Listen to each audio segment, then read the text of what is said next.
Quand on parle des musulmans en France, c'est généralement pour parler de leur tendance à la radicalité, au radicalisme, à la radicalisation, à l'intégrisme, au fondamentalisme. On pourrait continuer comme ça pendant des heures. Donc généralement, c'est pour parler de problèmes.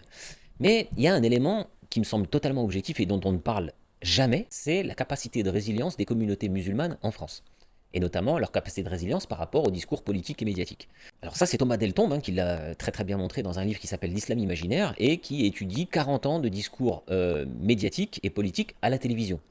Et force est de constater que ces discours qui sont unilatéraux, c'est-à-dire que la télé parle des musulmans, mais les musulmans, eux, n'ont pas la capacité de pouvoir répondre, eh bien, elle agit comme un pouvoir corrosif sur les communautés musulmanes, qui sont généralement stigmatisées par ces discours.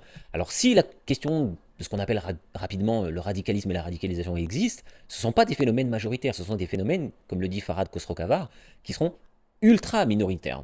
Alors que cette notion de résilience des communautés musulmanes, elle, me semble majoritaire, hautement majoritaire. Mais pourquoi est-ce qu'on n'en parle pas? Tout simplement parce que parler de la résilience des communautés musulmanes en France, ça serait casser la dynamique spectacle des discours politiques et médiatiques. Donc ça, c'est Guy Debord et Jean Baudrillard qui en parlent dans leurs ouvrages, je vous invite à aller les consulter.